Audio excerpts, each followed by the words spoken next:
Most bankers aren't ready to help you until after their third cup of coffee. But with Central National Bank's after-hours service, you don't have to wait for the bank lobby to open to get help. You can contact us from 6 to 8:30 in the morning or from 5 to 10 in the evening, and we'll connect you to a real, live, local person who can answer questions and fix problems 7 days a week. Bank different. Bank Central. Central National Bank. Member FDIC. Coming up on the Payoff, Clint is a guy who has always had what I've wanted. Now, what does that mean? That means for me, when I walked into the rooms of 12-step recovery, I guess my first meeting was 2002, where I met Clint. It took me 10 years to get 1 year, do the math on that. But from that moment on, where a guy like this comes into your life, he starts to say things that you carry with you forever. Sometimes forever is outside the walls of sobriety and getting drunk, but you hear these positive voices still kind of moving you back towards a solution. Lucky for me, I made it back so I could hear more of Clint, and his message is outstanding. His son was actually, we'll say, featured on this podcast. He was one of our first guests. His son is Tim Brooks, and Tim has an amazing story.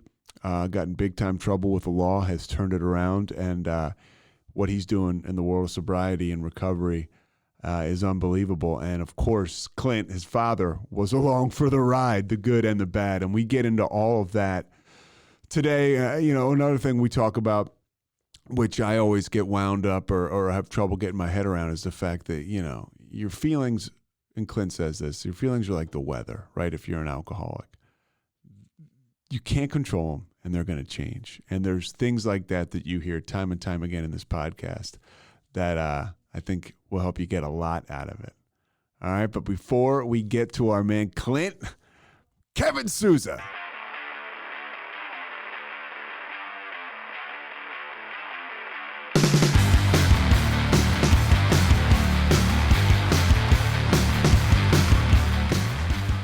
Yeah, this is the first, I haven't even had both of my brothers on. So this is the first. We had Timmy on early on, and now having Clint on. You guys are the first two family members. Wow. Well, we could keep going with my family. Mine too. We're not finished yet. Now, Allison, say hello. Hi. That's Allison. She's going to be, she's our producer for today, but it's just going to be, how it Great. goes. Hey, Allison.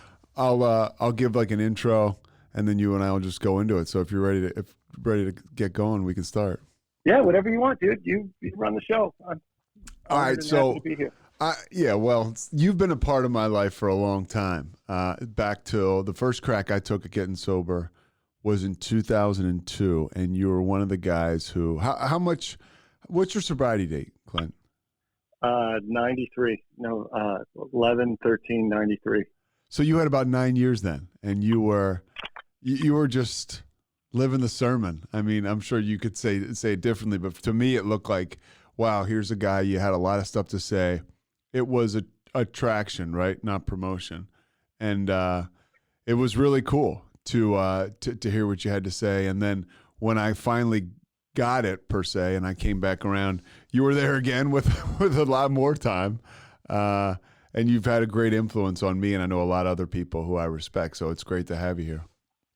Well, what I remember most is just liking you instantly and hoping that you'd have the life you have today. And I remember, as you know, we keep track of people when you don't see them for a while. And I remember somebody, I can't remember who it was, but somebody told me you were out doing some more research and just, said a lot of prayers your way and just so delighted you're back in my life and no regrets, right? Yeah. And that's the thing. It's like, but God willing, some people, and we see it today, like don't make it back alive. It's different. It's definitely different. I think the game right now is just to keep people, you can't get sober if you're dead, right? So we just got to keep people alive. The stuff that people are messing with is different. Yeah, it is different. It's horrifying. I mean, I certainly had buddies die, but it was always, it was never an overdose. It was car accidents or, doing something super risky while hammered.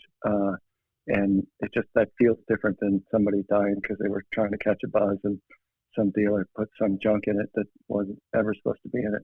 That's the stuff that I can never get my head around it. How involved are you? Real. Yeah, it is real. How involved are you in the recovery community aside from, you're just being an active participant within the 12-step community with AA and stuff?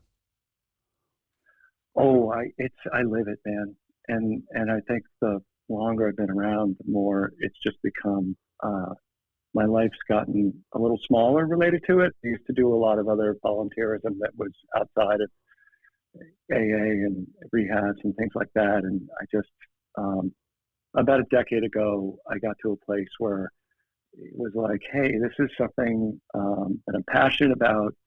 I understand, I live, and I put all my time that's not family and work and recreational into it. So I'm on the boards of some rehabs and as you know from Timmy, helping him with what he's trying to do, which to me is just magical, and just what's the name of that place again? It's called Synergy Houses. So he came to me and a couple other guys in my Timmy, of course, for those who don't know, is your son. Yeah, and it's cool. I got a guy I sponsor is on the board with us, an investor, and he looked at the whole kind of recovery industry and saw in the structured sober living place that there was room for improvement. There was a lot of people trying it, a lot of people with great intentions, and a lot of facilities that people went to that really needed help that weren't delivering on what he was promising. I think there's some gems out there, but I think he's trying to figure out a way to create communities where the norm is that people thrive and find the life you and I have, as opposed to the rarity. Yeah. And and kicked it off right in the middle of a pandemic, right? Yeah. Communal living was not ideal. So big part of that, both just kind of strategically and financially, as far as buying properties that you can bring residents in, and also connected with a lot of the guys that are in it and who have now become part of my life. And it's been an awesome thing to do with Timmy as well. A lot of those guys and as are you winners. know, just great. Now, everybody, right? Everybody's a good guy. We got sideways in life. Yeah. Upside down, right? I mean, it's so. Let's get into your story a little bit. You remember your you remember your first drink? You remember or taking drugs? How old were you? Paint the picture. Yeah, no, vividly. Like summer before 10th grade year, and I was a guy that had exposure to this through some family, and wasn't. I would say the week before I drank for the first time, I would have comfortably said I was never going to drink. Just one day it seemed like a good idea. I went after it, and the next day I was never not going to do it. And I did. I drank and did drugs on the same night, both for the first time. Like my first buzz was. Turns out, if your first buzz was that big, you end up chasing it for the rest of your life, Yeah. which is what I did. Yeah. I mean, it just was like I went from literally scared of it to fully committed, sacrifice all the opportunity I had in my life to maintain it, and started and was on paper looked like what they teach you in schools, right? That they teach parents in schools, like grades dropped. Activities that I was way into became less important. Just instantly began to struggle, and then put up a really good facade, right? Like just a gift of gab and tried to convince people everything was fine when it clearly wasn't. Yeah. The show game starts early. Yeah, totally. And I was super lucky, right? Like born in a place that I didn't deserve to get born into. With access to great education and cool things, and never wanted anything really. And part of that came with parents that, put people in my life, teachers and coaches, and who saw me for who I was and tried to influence me, and I couldn't hear it, and I rejected them and got resentful about it and bitter, and I look back now, and fortunately some of them I've been able to cycle back to, and honestly thank them for trying to teach me to be a human, and I wasn't old enough or mature enough to get it or see it, but I'm super grateful they tried. How much different did your attitude get when you started to drink? Because you said comfortably a week before, you said you wouldn't have never drank. You could have said that. Yeah, I mean, I was, it was relief. It wasn't like I was a happy kid who had life figured out. Alcohol, and I'm a guy who believes it doesn't really matter, right? Alcohol, you can smoke it, you can chew it, you can snort it. For me, it was booze. I tried a lot of the other stuff, but the thing I loved was booze, and it just made life easy in a way that I'd never experienced before, and there was no part of it that was social. From day one, I was drinking alone, hanging out, didn't care, was happy if you wanted to join me, but was happy if you didn't. Yeah, and that's a early sign, right? I mean, the same thing for me. I remember when I figured out that I could drink by myself and have just as much fun or more than I did with other people, and this was in high school, and I thought I'd really discovered I was in something. high school too. Yeah, I was in a boarding school with I would take cases of beer and put a tapestry over it so it looked like a trunk, and it was just a coffee table, and before dinner, I'd crack a couple of Budweisers and by myself with a big smile on my face, and and then it's cocktails before dinner alone, and in frickin' 11th grade in high school. Where did you grow up? Where was your family based out of? Where did they grow up? So I grew up in the northern suburbs of Baltimore, and then ended up going away to a boarding school that I had a long family history that had gone to that was super academic and elite in every way, and it was a privilege to get there. And I, one of my many regrets in life is I didn't take advantage of it as I should. I spent a lot of time and energy trying to get by and get away with stuff as opposed to maximize the opportunity. But cool people, and still in touch with some great people there, and it's an unbelievable experience. What was that like? It was super, in many ways, really healthy for me to kind of get away from home and get independent. And I'm a guy who believes I was born an alcoholic, so there's no part of me that thinks my life would have turned out differently given different circumstances. It doesn't make any other. I got it in my gene pool. I went after it right away. I don't think some other situation in my life would have made it so that I could have successfully handled the stuff. Yeah, I'm the same exact way. I feel like I was just predisposed to it. It's in my family. I believe that once I started to drink, I just know it changed me so much that there was no turning back. You're at boarding school. Was it difficult to drink? And were you just drinking at boarding school, or were there drugs involved too? Well, there was. I mean, it's in that environment in many ways. This is the '80s, right? So it was. It's often easier to smoke pot because it's easier to.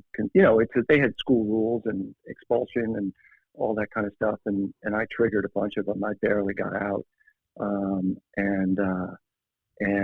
the day I graduated, I slept through breakfast with my parents. I go to baccalaureate service, and they're sitting in the front row, and I'm 20 minutes late. I have to walk all the way up in front of everybody, and they by 3:00 that afternoon, all my buddies were jumping in cars and going off to somebody's beach house to have senior week, and my parents are like, "So you're going to go to Outward Bound and Hurricane Island? That's our graduation present to you." And I was like, "Okay, cool, great. So I'm gonna go down to the shore and we got a party." And they're like, "No, you're like, we're leaving right now." So was that an effort? They were by trying, them? right? Yeah. they saw it and they were trying, and so they and awesome experience. Really glad I did it. Right. What exactly is that? Because I've always heard that people, you heard that somebody would get sent to Outward Bound or would go to Outward Bound, but it wasn't rehab.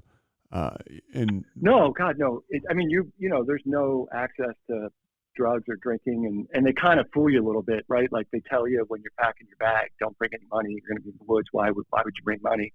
And then, the next thing you know, you're carrying a canoe down Old Town Maine and wishing you had $5 in your pocket just to get an ice cream cone, right? Much less a pack of cigarettes or some beer or whatever. So they have different length excursions. It's a very awesome program. I'd recommend it for anybody. Okay. It's outdoor oriented, it's group oriented. The trip I was on was young males and females, and they intentionally drive you to a physical and mental breaking point at some point in the trip, and then you get a lot of group feedback as to what it feels like to be on the other end of it when you hit your breaking point. And so you learn a lot. Oh, that's pretty awesome. And in a cool environment. And, soloing and starvation and physical extremity and lack of sleep. And, the best case scenario is you hate it when you're on it and you really appreciate it when it's over. Yeah, for sure. And you get to know a lot about yourself, and it's although you guys separated, it's quite the team building experience. Pete, I had a moment with the counselor who, she summed me up. The woman had known me for 12 days, and she took me aside and she said, "You're a just enougher." And the problem with you is you have the ability to be a leader, and you lead people into just a nothing.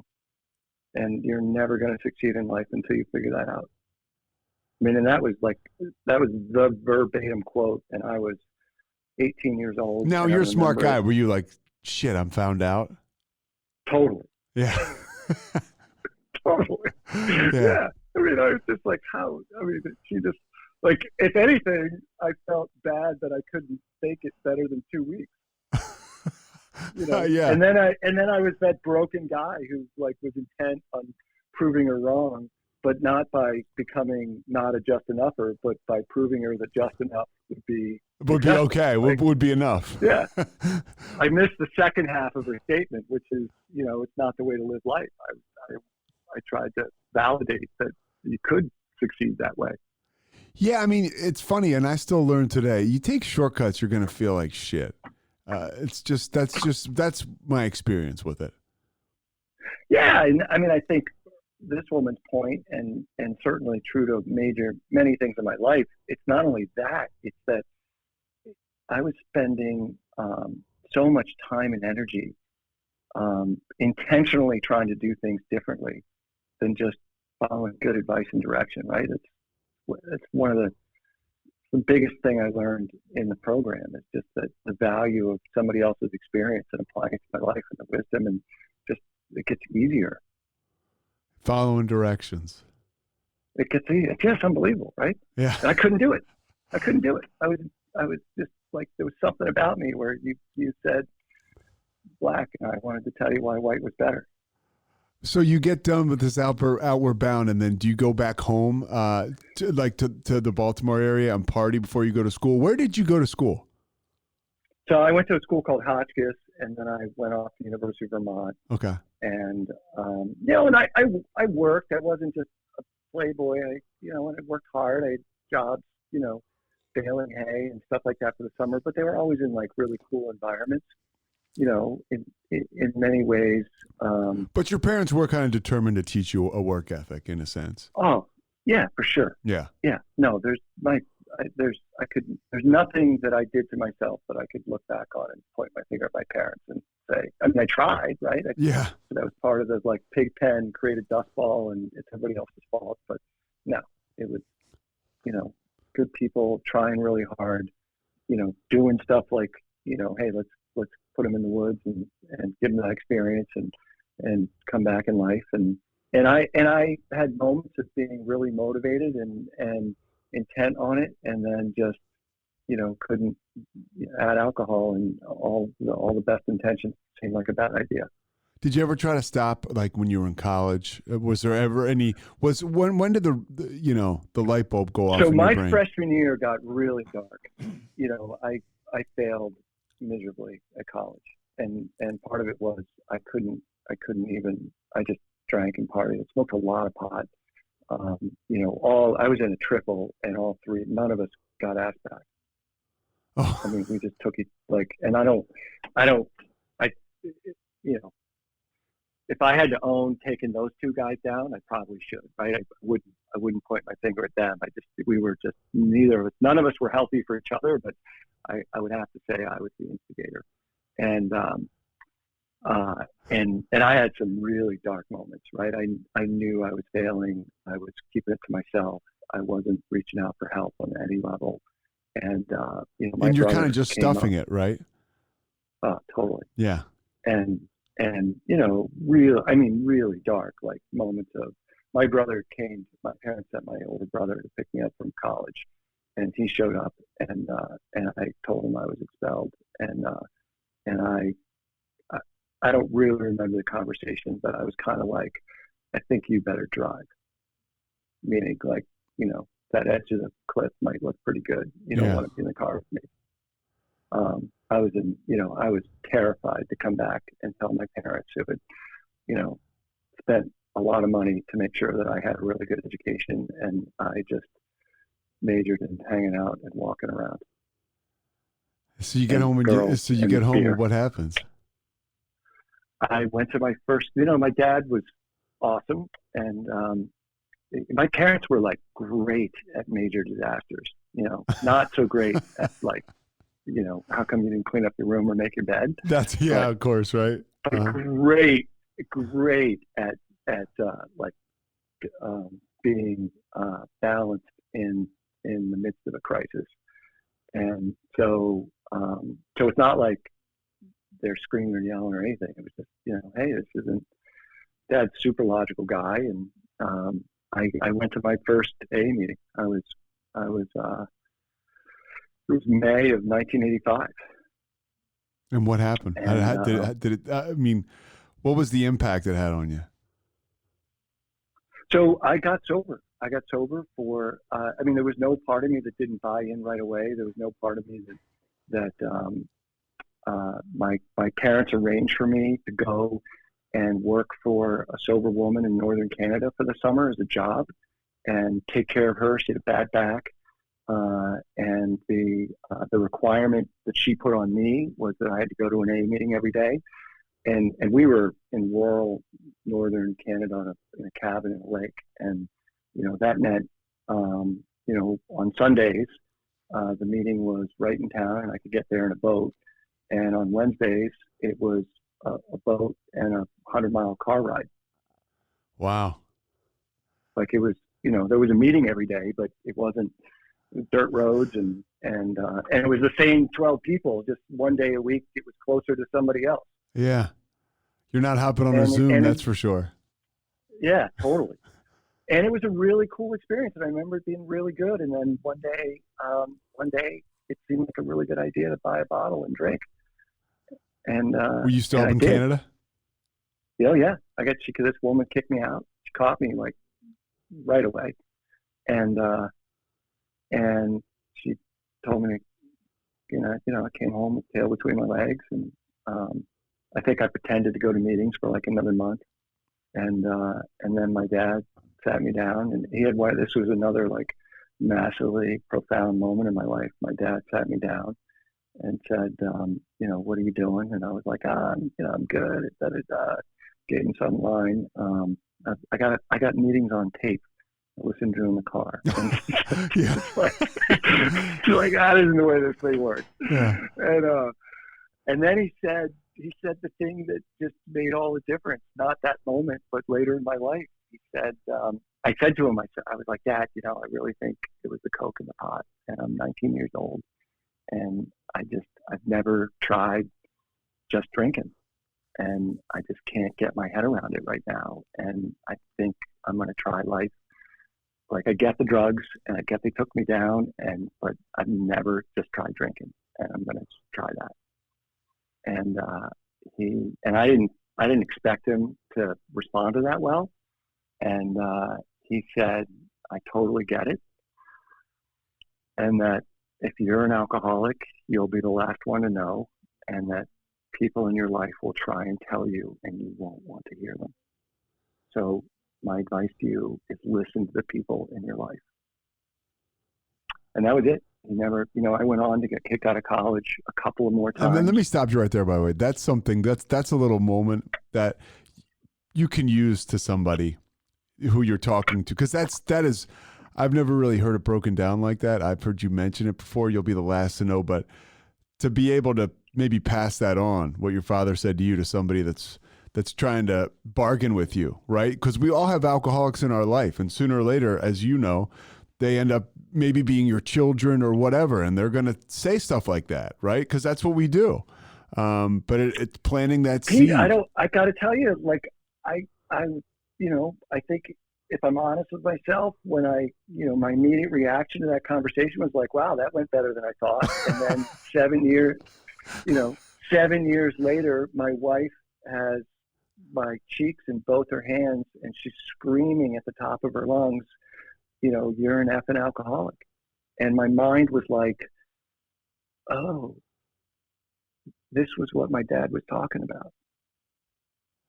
Yeah. And there was 7 years of abject failure and consequences, and, good times along the way too. Made some great friends, and, met a woman and got married, and like, wasn't all a total disaster, but it was a moment for me that created the moment of clarity for me later in life, when it was really time for me, when I had enough. Yeah. And you were still young. So, but I want to move. So you have that conversation, you walk away from your dad, and you're thinking, well, that's so alcoholic. I can totally relate. Like, man, that went well. And subconsciously, you don't even realize that, like, that was kind of a moment. Yeah, totally. Right. I was expecting to get cut off, and I didn't yet. So you go back. So you go back. I came later. So your first year at Hotchkiss, by the way, that was, obviously you didn't go back there. Was there a lot of hard drugs in that year? Yeah, I mean, for sure, it wasn't. I wasn't.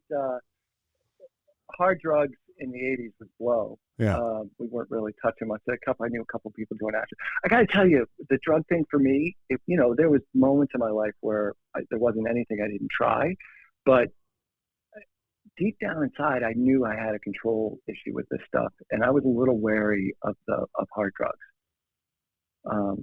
Like I said, it wasn't like I didn't do them, but I didn't. I knew I couldn't afford a coke habit, Yeah. and I hated chasing people with it. So that was the thing for me that was. It was very hard when it came time to quit alcohol, because my experience was I could put down drugs in a way that I couldn't put down alcohol. Now, I shifted to booze, but I woke up one day and just said, I do not like feeling paranoid and a loser and stupid the way I do when I'm stoned, and I'm not going to smoke pot anymore. And it was never hard to say no. Like, I just never did it again. And frankly, never had plenty of times where people offered it to me and was just, comfortable saying, no, thank you. I don't like how that makes me feel. And blow, similar thing, just like had enough experiences where I ran out and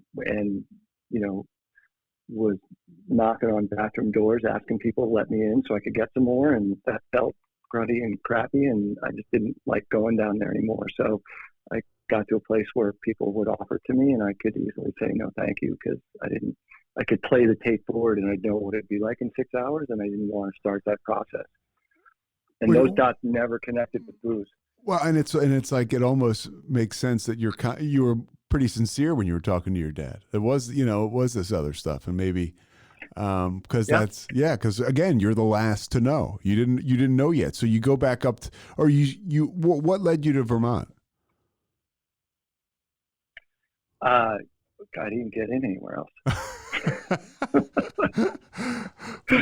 So and yeah. and there was a girl that I went up and visited, had a great time, tried to play lacrosse but couldn't because I frankly if you can't stay in school you can't stay on an But athletic you were an team. athlete. And I was until I was your worst kind of athlete. I was a guy who walked around and acted like an athlete, but I actually ended up not having eligibility and all that stuff.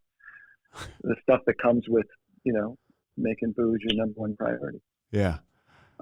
But yeah, so I didn't go there to play lacrosse. I went there because it was a fun school and the drinking age was 18, and I got in, and I loved it. Like, some of my best friends in life are still guys I met 2 months into school, and I had an awesome time. I was there for it took me 6 years to get a 4-year degree. I learned how to ski, and beautiful place and beautiful people, and I'd recommend that place to anybody. Honestly, loved it. Yeah, so you were having a hell of a time. Yeah, for sure. Any consequences when you're up in Burlington? Well, I mean, I literally got accepted into the school 4 times. Well, what's that mean? I don't know. I don't think they track that record, but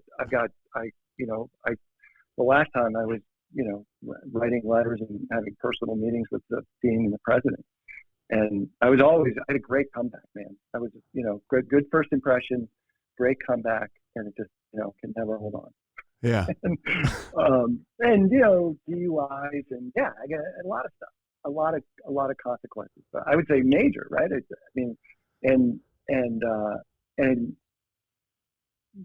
horrendous cume. And in the end, I was taking more credits than I needed, but I needed to get another, 3 credit A to get my cume up to a 2.0 so they could give me a piece of paper. Yeah.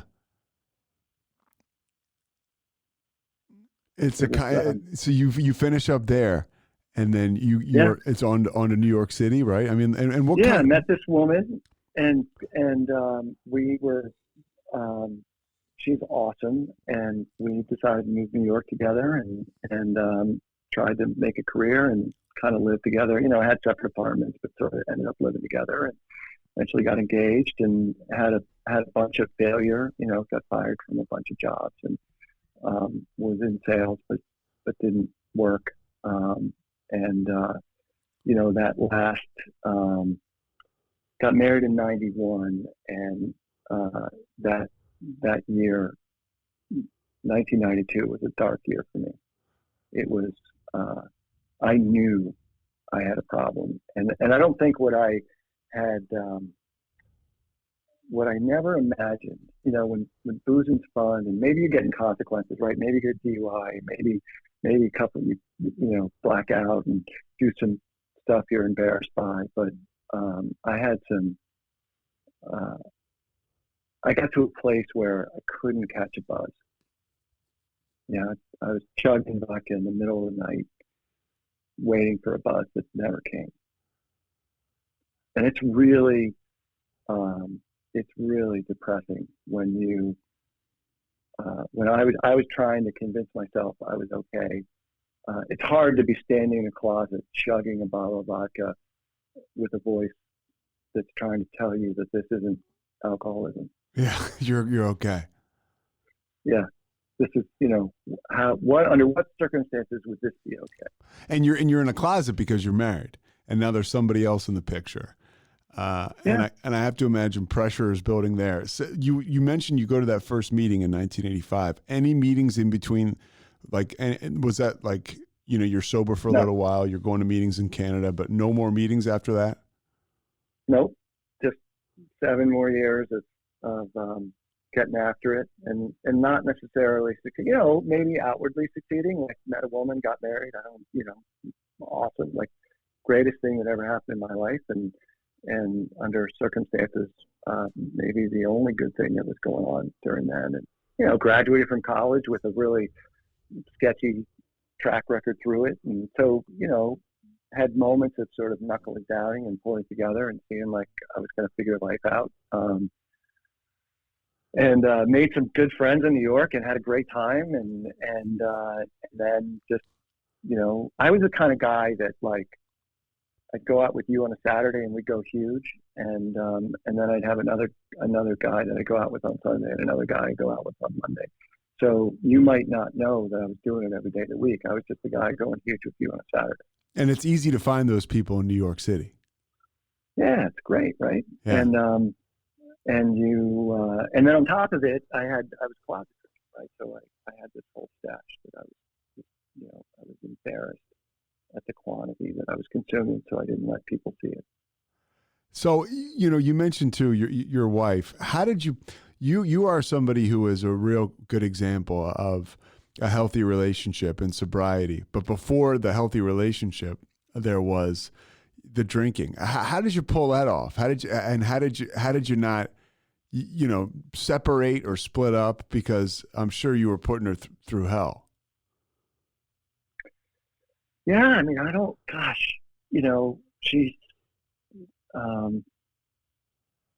she saw something in me that I couldn't see in myself, maybe. I mean, I think in many ways she sort of, we've obviously had conversations about it over the years. I think she didn't want to admit to herself how bad it was for me. I certainly hid it as best I could. I think there were moments with her that, I'll tell you a story. We had our 15-year wedding anniversary. So I got sober a year into our marriage. We had our 15-year wedding anniversary, and we went someplace nice. Can't remember where, but we were sitting on a beach someplace nice, and she looked at me and said, I hated our wedding day. And I was like, oh my God, really? Tell me about it. And she said, yeah, I felt like I was making a huge mistake. And I said to her, you should listen to that voice. That's a good voice. Like you absolutely, like you rolled the dice. Like you got the likelihood of, like the number of people that marry an active alcoholic that 15 years later, you're sitting on a beach together. Yeah. Sober, and you got it. Like that's very small. Like that voice that told you this might be a big mistake is a really healthy voice. And I'm glad you didn't listen to it, but next time you might want it. And then I shared with her, I hated our wedding day too. And she said, why? And I said, because all I was trying to do was not get hammered and I couldn't do it. And you're thinking about how can I control it, right? And it's so frustrating. Yeah. Just like, that's what I remember about my wedding was like just this perpetual need to go and chug a beer and knowing that it wasn't appropriate not to do it. We'll get back to this conversation in a second, but right now, a word from our sponsors. And we'll get to in a moment, to when you get sober and when things turn around. But while I got you here, talking about, your relationship with your wife, what are some of the things? I mean, you really speak to it when you say, I'm the luckiest guy in the world, like you got the deal of the century, right? I mean, and that's kind of I don't think that we're entitled. As an alcoholic, I'm entitled. And you say it, Clint, born on third base, thought you hit a triple. You said that about your life. I can see that in my life too. How do you find the gratitude with your, and I'm not saying you're perfect because we're not, but how do you find the gratitude in your relationship every day or try to? Well, it starts from a place where I know I got the better end of the deal. We're just, I like Pete, we're lucky that there's people out there that will marry people like us. Yeah. My wife married an active alcoholic. We ruin the lives of the people that love us the most. Yeah. That's my natural propensity. And so when I'm in a good place and when our marriage is in a good place, I that's where I'm coming from. I'm not caught up in like how you're making me feel today and God, if you would only do this, my life would be better, right? Like it's not like I don't have those moments and thoughts and voices, but when I come from a grounded place of like, this is a woman who would tell me that I was drunk and I would try and make her feel crazy. Yeah. And that's what I do when I'm drunk. And and she stuck by me and she supported me. And it was, I was no winner, right? I was a guy with legal issues in multiple states and getting fired from jobs. And, it wasn't super clear to her that I was a great guy to hitch on to that was going to make her life better. Yeah. Or who was going to turn it around. Yeah. But she's awesome, right? She didn't, most people would have walked out. She didn't. And I'm incredibly grateful for that. And most days I can't believe it. I can't believe that, we've been married 30 years and the most important and best decision I made in my entire life, I did as an active alcoholic. And, statistically, that's unreal. One thing you said. She's a great mom and she's awesome. I feel lucky. One thing you mentioned about feelings, as alcoholics, for myself, I poured so much alcohol and other substances on every feeling I had for so long that even today, with a little bit of time, I still am so jammed up about. Sometimes, right? Again, like you said, when I'm coming from the right place, it's all the good stuff. And for a guy like you, from what I see, there's a lot of coming from the right place. For me, maybe not so much. And people get wrapped up, people being me in this case, about how others make us feel, how situations make us feel. And that's kind of, that's alcoholic from your experience. Yeah, totally. I mean, that was part of, we're getting into kind of the value of the program and what I learned through that. But, for me, I think you just summarized the core essence of alcoholism for me, which is, I chased feeling better. And in a way where, I would consciously mortgage my future for the next 15 minutes of fun. I didn't care. I'll figure it out later. I need to do this right now. And in sobriety, those same instincts are still there, right? Like when I'm doing something that feels great, my mind is like, how do I make this feel better? And when I'm in a bad spot, I don't like how I feel, I'm obsessed with feeling better. And what I've learned is that's really a really bad compass for life. Like I make really bad choices when I'm chasing feeling better. I can do it. I can have moments where I can have fun and do all that sort of stuff, and that's great, recreation and everything. But that can't be a core driver in life, right? I mean, you've heard me say it. Like feelings are the weather. Yeah, they change. Can't control them. Can't control them, and they're gonna change. And sometimes, in your experience, and they change kind of rather quickly. So it's really an unfortunate, an unfortunate move to make a big decision based on how you're feeling at a certain time. And in early sobriety, like, the volatility is unbelievable, right? I mean, I might be driving down the road feeling fine, and I take a left, and I feel like my life's gonna end. Absolutely, yeah. I remember a bill that I forgot about, and nothing has changed other than I remember about a bill that I forgot about, and it's like ruining my day. Yeah. And I might even have money in the bank to pay it. It's crazy. I don't know if normal people have voices in their head to do that, but when I talk about it, in a meeting, I certainly get a lot of people who identify. You get some feedback. Yeah. Yeah. There's chatter that goes on all the time, and it impacts, how I feel. So I solve it with structure, routine, and commitment to some stuff that, works, and it keeps me on the beam, right? It keeps me feeling grateful for the people that stuck with me when I wasn't a good partner to be with, and it keeps me balanced and realizing that, like, I'm the lucky one. So and, go ahead. No. So what do you got? I got plenty more. Hold on, I won't keep you forever. But you get sober. What happens? Is there a moment specifically where you mentioned your wife's ended up holding your cheeks? It's 1993 or 92 was a terrible year. What leads up to you bottoming out? Yeah, that was well. So, in that moment that I already described to you, that you just reiterated, I had two thoughts. So I had the thought that, oh my God, this is what my dad was thinking about. And then my next thought was, good, she's going to leave, and then I can drink the way I want to drink. And then right afterwards, I was horrified.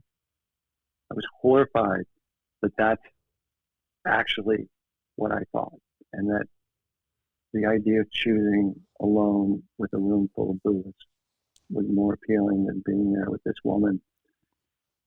I just knew I was sick,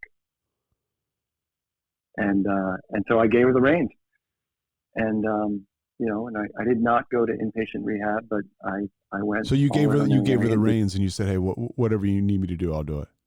Yeah, like I just had that moment that we all need, where we just say, "Yes, I give up. I'm going to stop, like throwing the walls up and trying to convince you everything's fine, and admitting that I can handle it by myself." I had, for the 4 or 5 or 6 months before, I tried all those things that are in our book that says we tried and failed in a way where I was willing to admit that I couldn't do it by myself. And so what's her next move? What's your next move? What ends up happening?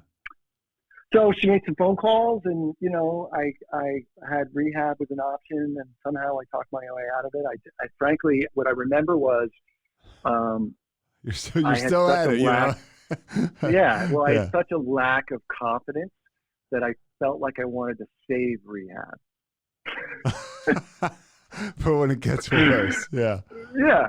Like, I'm going to keep that one in the bag in case I really need it. Right. So I started going to meetings, and I committed to a 90 and 90, and that was not my last drink, but it was, it started a process of full commitment of going to 12-step meetings and developing a community, and my just enougher mentality is how I approached AA, and did not have a tremendous amount of success in it. Never gave up, but tried. I was on a mission to figure out how little I could do to quit drinking, and over the course of the next 2 years, I came to believe that wasn't really the goal. The goal is to do everything I can possibly do to find a good life. And I mean that sincerely. Like, it's too, you can lean on recovery, and listen, anybody that has what I have, if alcohol and drugs just stop ruining their lives, good for them, and I have no judgment on it. But there's this other thing out there, which is like, which on good days I'm in touch with, which is like a great life, like a life that is better than anything I thought I'd ever have. I didn't like myself. I learned how to shave in the shower without looking in a mirror because I didn't like looking at myself. I mean, that's real. When you say that, that's real. That's not just some kind of cliche or something you throw out there. You really couldn't look in the mirror, because you hear people say that. I couldn't. I still do it. I still shave in the shower without a mirror. It's just like one of the little hangovers from. And now I'm not winking at myself in the mirror, but I'm not avoiding it either, right? Yeah. Yeah. Yeah. Well, that's you, boy. Staying grounded. So you're one of the things too. New York is a wonderful place for people to get sober, especially I would think in the early 90s, because that 90 and 90 is right at your fingertips. There's actually, you got no excuse, right? Yeah. There's a meeting. There's a clubhouse in every neighborhood that has a meeting every other hour. Starting at 5 a.m. and going till midnight. What kind of meetings did you go to? But I will tell you, I did not. We moved out of New York relatively quickly. The part of New York that baffled me about people who stay sober there is that there's so much social life around alcohol. You live if you're young, you live in a pretty small environment, and you're not having people over to your apartment. You're meeting in bars and restaurants, and it's not that you can't find other stuff. It's just getting out of the city in general. There's more social activity around and camaraderie that isn't alcohol focused. Yeah. So you guys, so you do your 90 and 90, and then when do you end up slipping up and drinking again? So I drank a year into sobriety. That's November. So I first came in September of '92. Certainly had a couple of, breakdowns and some drinks, and it wasn't continuous sobriety throughout that whole period, but it wasn't, I never went on a bender. And then, a couple of different 30-day coins and that kind of stuff. And then November of '93, I went on a hunting trip in Vermont with some college buddies, and we kind of gutted it out the first night and drank the second night. And dude, super, super grateful I did. I mean, at the time, I'm grateful I did now because it answered a question for me that was running in my head that whole first year, which is, do I have another good night in me? Never a question of whether I was an alcoholic, never a question of whether, long term I needed to stop drinking, but just what I flirted with and what I massaged was this idea that I could still have, I could sneak a good night in every once in a while. And it kind of freaked me out. It was, that last night of drinking was no different than the second to last night of drinking. And it made me believe that this was physical. I was sure that being totally clean for over a year, I was going to catch a huge prize and it was going to be awesome. And that wasn't how it played out. And so came back and, started the clock all over again, day one. What do you tell people that come back in and out? Like you said, here you are, what, 28 years? Yeah. And you were sitting there with a couple of 30-day chips, several in your hand at one point, or you in your possession. What do you tell folks that are in and out? So, I tell people, this is what I tell people. I say, imagine the person you love most in your life comes to you and says, I need help. I have a problem with drug and alcohol. What should I do? And take out a piece of paper and a pencil and write down absolutely everything you would tell that person to do. And, for the most people who actually do this, it's not a short list, right? There's the obvious stuff like go to a meeting, do a 90-90, get phone numbers, right? And then there's the granular stuff, which is, call the person before you go to the bar or before you go and cop, or, not just get a sponsor, but let them in and really get honest with somebody. Like just trust somebody and let them hear all the crazy stuff. So you write all that stuff down, and then circle the stuff you're willing to do, and then do it. And then if it doesn't work, take out the piece of paper again and circle 2 more things and do it. Yeah. And eventually you get to, for me, I got to what is my program, right? So my program, you can do all 30 if you come up with 30 or 35 or whatever the number is, do it all.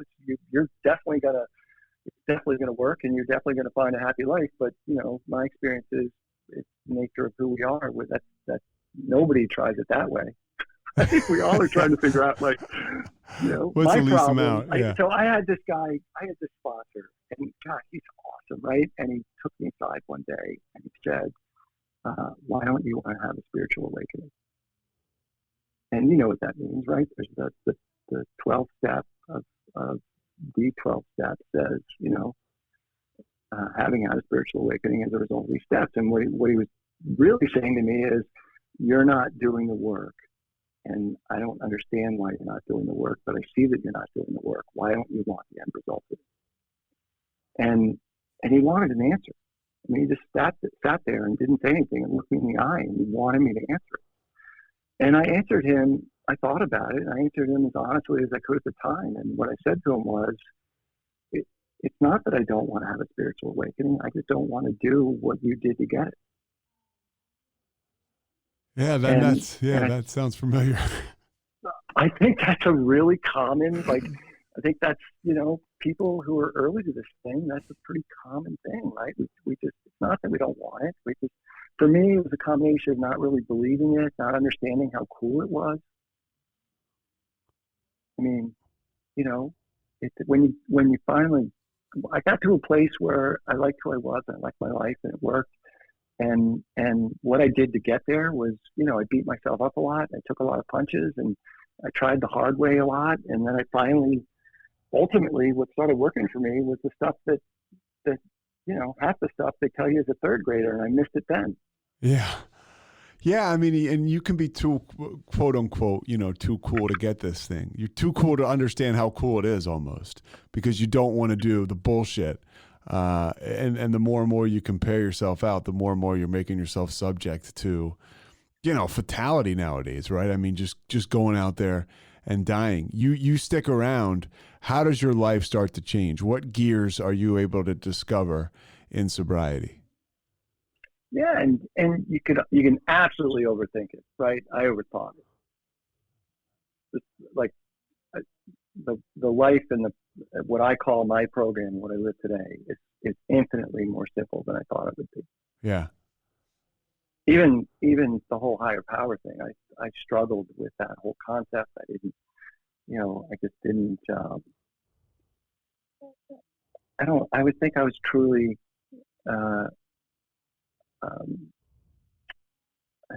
I just didn't understand. I didn't have a sense of it. I didn't deny it, but I really questioned it, and I really struggled with bad things happening to good people, and I didn't understand people that could believe in a God where bad things happen to good people, good things happen to bad people. I couldn't get a logic tree in where it all made sense for me, and I had this guy who there was one moment where I told him one day, you know, when you start getting real honest with somebody, and I started telling him what was really going on in my head and some of the thoughts I had. And I said to him, I said, you know, I kind of feel like I have a voice in my head that tells me what the right thing to do is. And I rarely listen to it. And he just very casually said, like, how cool would that be if that voice was your higher power? I kind of, you know, looked at him and I was like, what are you talking about? He said, well, you know, why don't you just listen every time you hear that voice for the next 2 weeks? Why don't you do what it tells you to do and then get back to me? And, you know, I ran into him like 10 days later. I was like, you got to be kidding me. Is this what this thing is? Like, my life got better instantly. Yeah. But when the dust clears, the answer is inside us, right? I mean, when we rip that film off, yeah. Yeah. Stop debating, stop justifying, you know, the real simple stuff. Like, if it's got to be a secret, then it's not it. Right? Real simple filters. Yeah, that's it, man. If it's got to be a secret, that is not it. Yeah, right. Like, I just needed some real clear, like, and that was, you know, for your average kid who went to Sunday school in third grade, like, they figured that out. I was, you know, 28 years old and hadn't yet applied that to my life.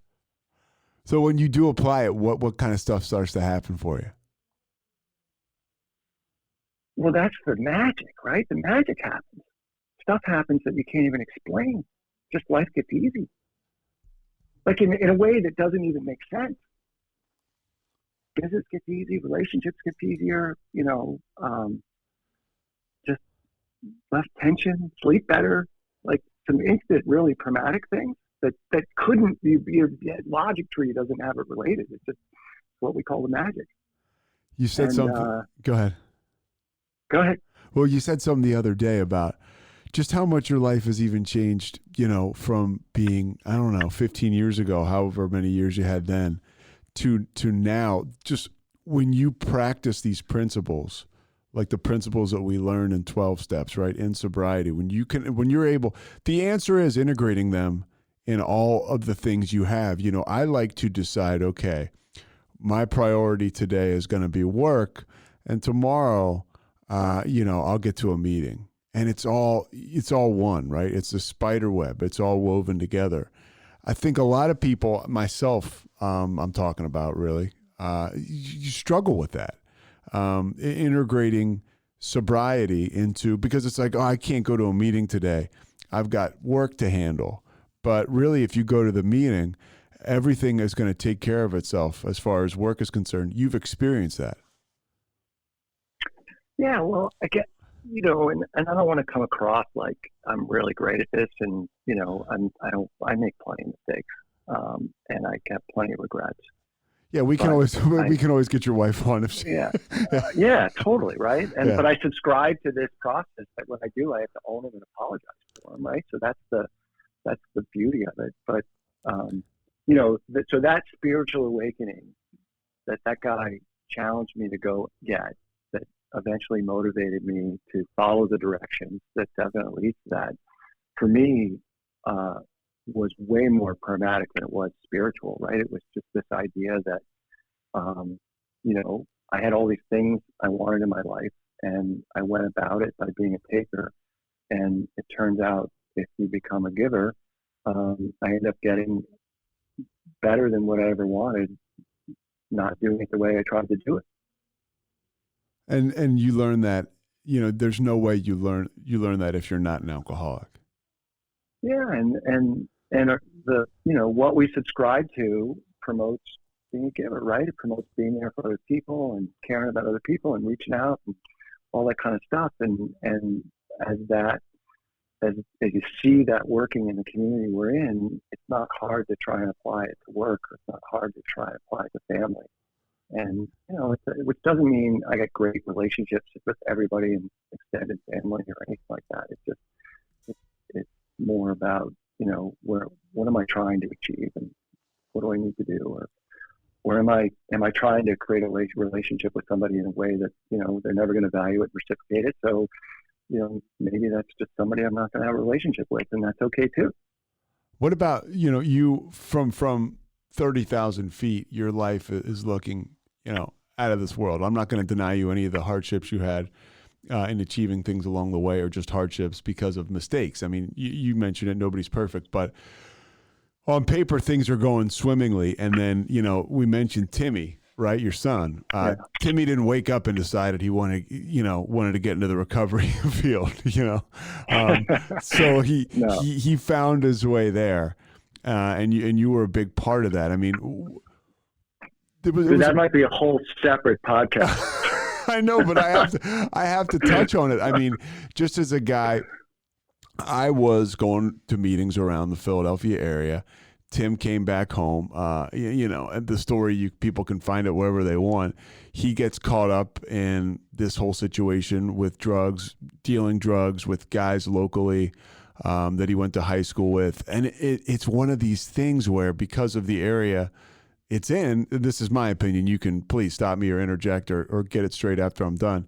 But because of the area that it's in, I mean, they took this story and it was like they injected it with steroids. And the next thing you know, you got these couple white collar kids who are on Good Morning America because they were selling weed.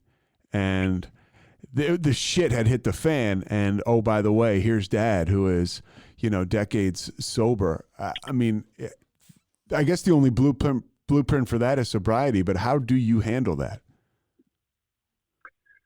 Well, I mean, there's first off, we just got a lot of help, and there's, for anybody who's never been in a crisis, one of the most amazing things is there's people that show up that carry you through. And, I'm not going to name them, but they know who they are. And some of them aren't ones you'd expect. Some of them are new people in our lives and other people that you sort of count on. AA was there in a huge way, right? So you kind of expect that, and it. I leaned on it really heavily. So we didn't try and do it alone. And there were a lot of components to it. The biggest part that was, so very, very quickly in the process, I didn't know any of this stuff was going on, right? So my first step was like, I'm going to assume I can't really trust what he's going to tell me, given the fact that, he wouldn't be in this situation if he was being straightforward to start with. So I spent the first couple of days just trying to figure out, like, is this a guy in a business venture, or is this an addict who was being an idiot?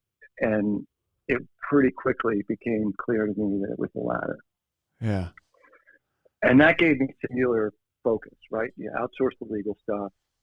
We had some folks help out with the media, but it was crazy. I mean, right? there's We had cameras some outside your trucks on the house, front dude. lawn, and yeah, totally. And then, and some of the stuff, you think back, Pete, and you're grateful for the little lessons that you try and give your children along the way.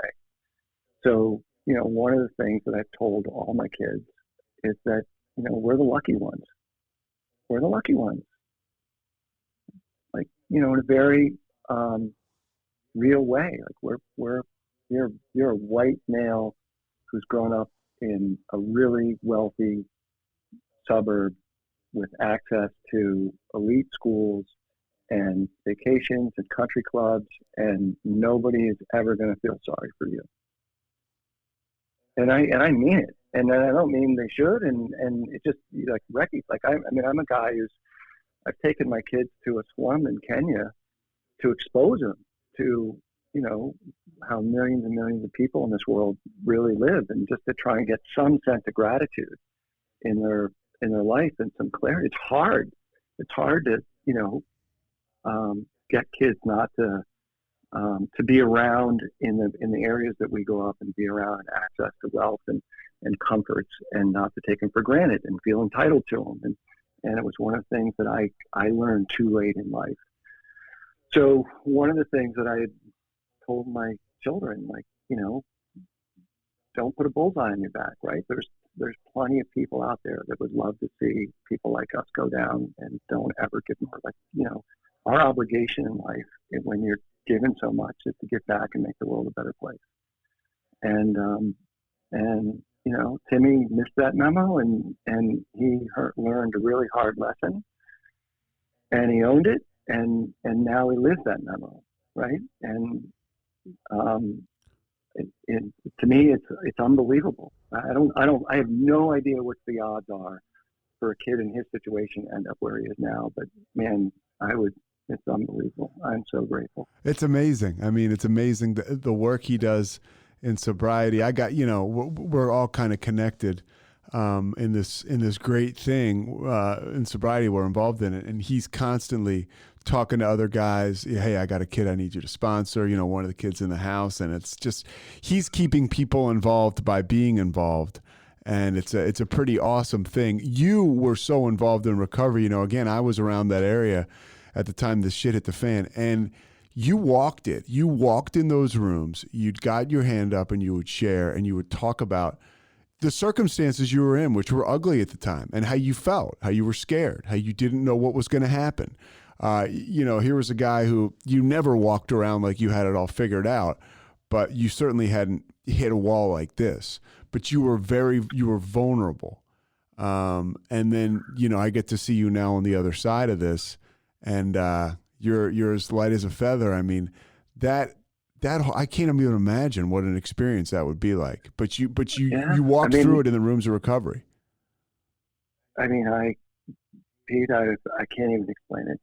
I just look at it sort of pragmatically. Like, there's 3 or 4 moments in my life where all I could see was darkness, and I couldn't imagine a pathway out where I'd have another good day. And I was wrong every time. And so now I just embrace that idea, right? Like, I just accept the fact that my head spins a bad scenario into a worse scenario and can't see light at the end of the tunnel. And that doesn't necessarily mean that's how it's going to end. And, hats off to Timmy for doing what he did. I don't, people ask me all the time, right? So it was public. It was in the media.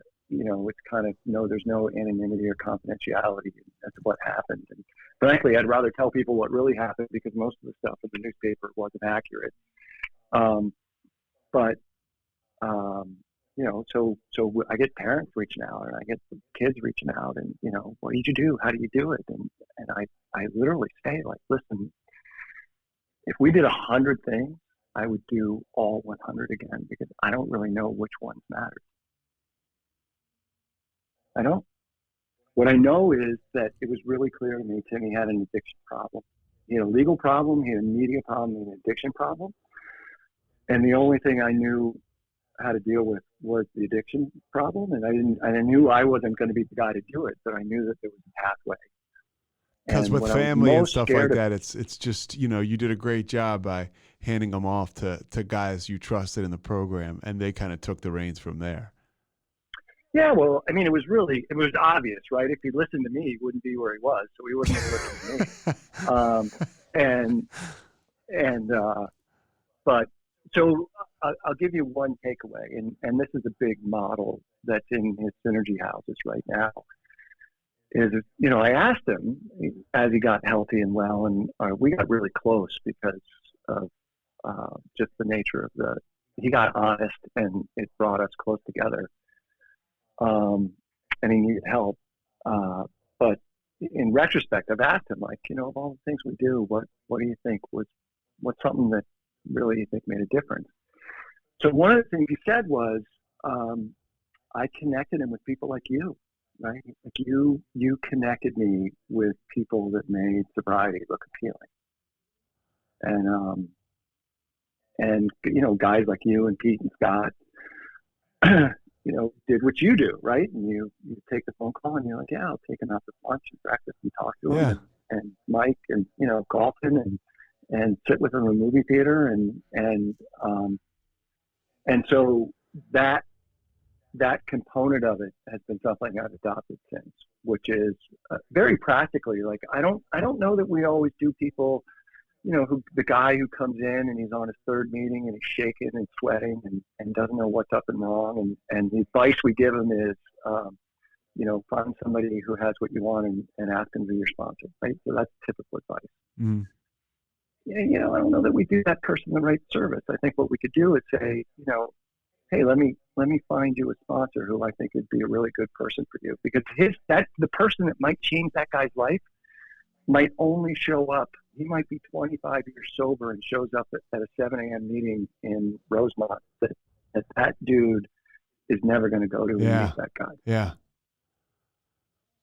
And you're in touch with guys in sober house. So I think that's part of the model, which is to say, hey, there's people out there in our community that are willing to help and live it and happy to sponsor people and have their number on speed dial and answer the phone when somebody's struggling. And those of us that have been around can do a better job of connecting people. Yeah, I mean, just letting it be the first person that comes up and hopes that they're the right person to change their life. Almost like you would in business, in a sense. Just connect people that can help one another. Your role doesn't end at find somebody that has what you want. And by the way, because we're kind of running out of time, so things end with Tim. I mean, they don't end, but here he is now. He went to college to Richmond to play lacrosse, gets bounced out of there because of injuries and whatever else. He ends up at home, faces trouble with the law, ends up going to prison, right? Yeah. For 7 months, 8 months. Yeah, he went to county jail and did his time, and then he comes out and he wins a championship, sober. Yeah, many years. Goes to college, plays lacrosse again, wins a freaking NCAA Division III championship. Learns a lot about himself and team camaraderie and leadership, and meets an unbelievable girl who was an angel of life, who carried him through in the moments that he needed somebody to carry him through. Got married, just had a baby a month ago. Like, dude, it's crazy. It's nuts, man. And there are times like it's just you can't even believe it. But I will tell you one thing. Yeah. So we can say all that. At his sentencing hearing, I counted it up. There was 600 years of sobriety that showed up at that meeting. I mean, at that hearing. At his sentencing hearing. Oh, wow. I mean, it's like, and guys that were, I wasn't allowed. You can take an AA meeting to jail, but you've got to go through a qualification process. Uh-huh. And I wasn't able to meet the process because my son was in that jail. Okay. And guys that were in that showed up at that sentencing meeting, specifically went through and jumped through the rings of fire so they could go in and give them a bump at an AA meeting. Like, it's like it was unbelievable. Like the community that showed up to support him and me, and there are no words. Well, and it's, and here he is giving back to it today. We're short on time. Do you have anything else, Clint? I mean, and what do you, I always ask this question too. What do you tell the person that's just trying to get a day?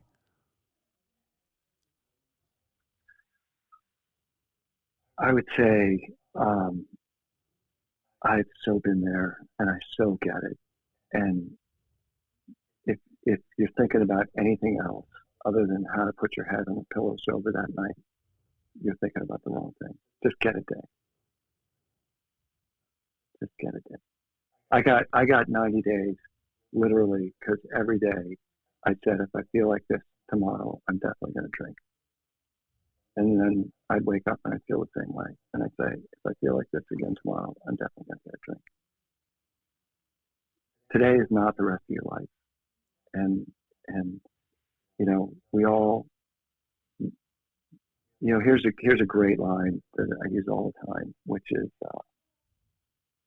we all have this phrase when we're out there, and it's one day, right? Everything starts with one day. One day I'm going to be a better husband. One day I'm going to be a better employer. One day I'm going to quit drinking. One day I'm not going to drink so much. One day I'm going to be a good dad. And if you take one day and you turn it around, it becomes day one. And that's all this is, right? Just make today day one. Just be day one today, and take all those things that I'm committed to do, that I really believe I'm going to do, but today doesn't feel like the right day to do it, and make today the day. Day one. I love it. Clint, you're the man, dude.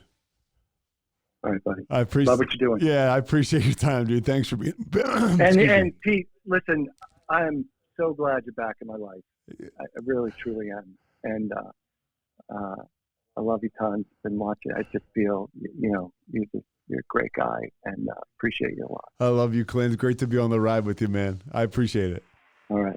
Hi, brother. See you, Pete. See ya.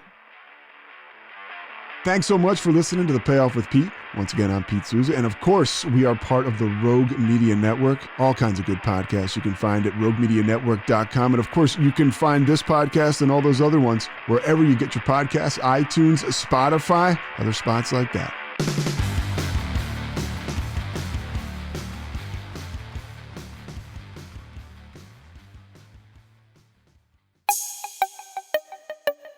This has been a Rogue Media podcast.